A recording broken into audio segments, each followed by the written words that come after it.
Hello friends, नमस्ते। प्रणाम। विमल यादव, गुड्डी यादव लोकगीत चैनल में आप सभी फ्रेंड्स का स्वागत है। हम लोग बहुत ही प्यारा देवी पचरा गीत लेकर आए हैं। अगर अच्छा लगेगा तो लाइक शेयर सब्सक्राइब जरूर कीजिएगा और कमेंट बॉक्स में ज़रूर बताइएगा कि ये गाना आप लोगों को कैसा लगा। तो चलिए सुनाते हैं। जय माता जी। फूल के डोलरिया लेके घूमेली मालिनिया, की कहिली है ना, हो की कहिली है ना।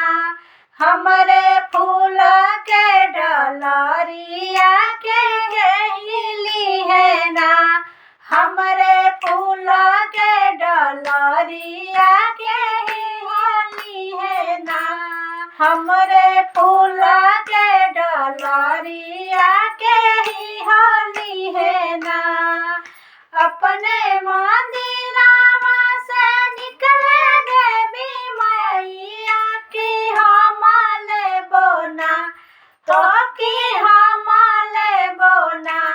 तोहरे फूल के डोलरिया की हम लेबोना, तोहरे फूल के डोलरिया की हम लेबोना। तू तो बसेलू मैया ऊँचे पर्वतवा की कैसे देबुना, हो की कैसे देबुना। हमरे फूलवा के दामावा की कैसे देबुना, हमरे फूलवा के दामावा की कैसे देबुना।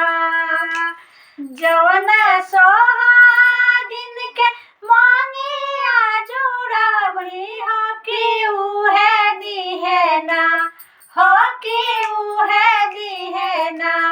तोहरे फूलवा के दामावा की उहे दिहे ना, तोहरे फूलवा के दामावा की उहे दिहे ना।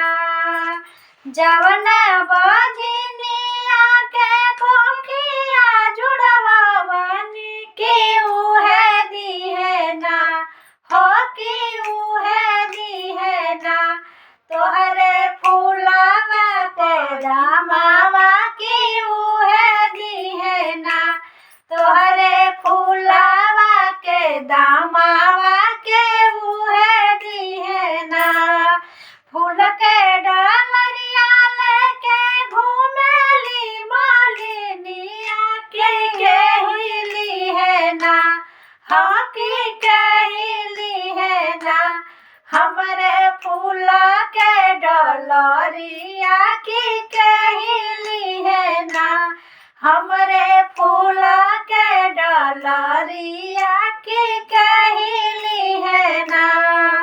अपने मंदिरवा से बोले दुर्गा मैया, हो की हम लेबोना, हो की हम लेबोना। तोहरे फूल के डोलरिया की हम लेबोना, तोहरे फूल के डोलरिया के हम लेबोना।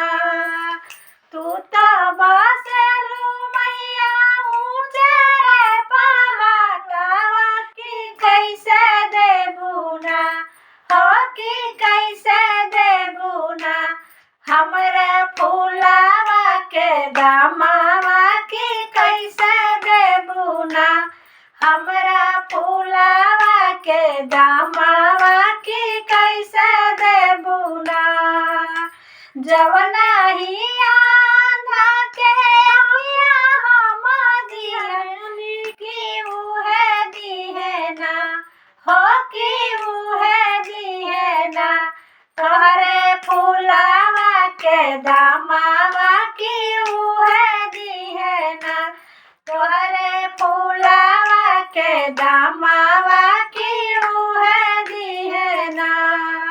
जवना ही गोड़िया के काया हम दिहनी की उहे दिहे ना, हो की उहे दिहे ना।